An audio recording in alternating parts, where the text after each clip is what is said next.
त्र्यंबकेश्वर पालघर जाणाऱ्या रस्त्यावर आंबोली फाटा येथे ग्रामस्थांचा 2 तास रास्ता रोको आंदोलन। मोठ्या प्रमाणात वाहतूक कोंडी। ग्रामीण भागातील सर्व रस्त्याची दुरावस्था झाली असून याकडे प्रशासनाने लक्ष द्यावे अशी मागणी आंदोलकांनी केली।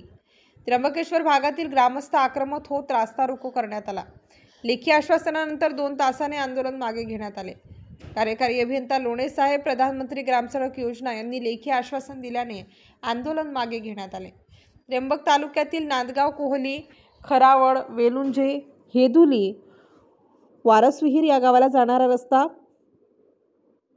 प्रधानमंत्री ग्राम सडक योजनेतून करण्यात आला।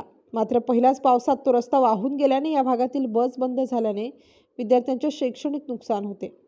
आरोग्याचाही प्रश्न निर्माण झाला। वाहतूक बंद झाल्याने सर्वच दळणवळण बंद झाल्याने या सर्व गावातील ग्रामस्थांनी आज आक्रमक होत आंबोली फाटा या ठिकाणी रास्ता रोको आंदोलन करत सरकारचा निषेध केला।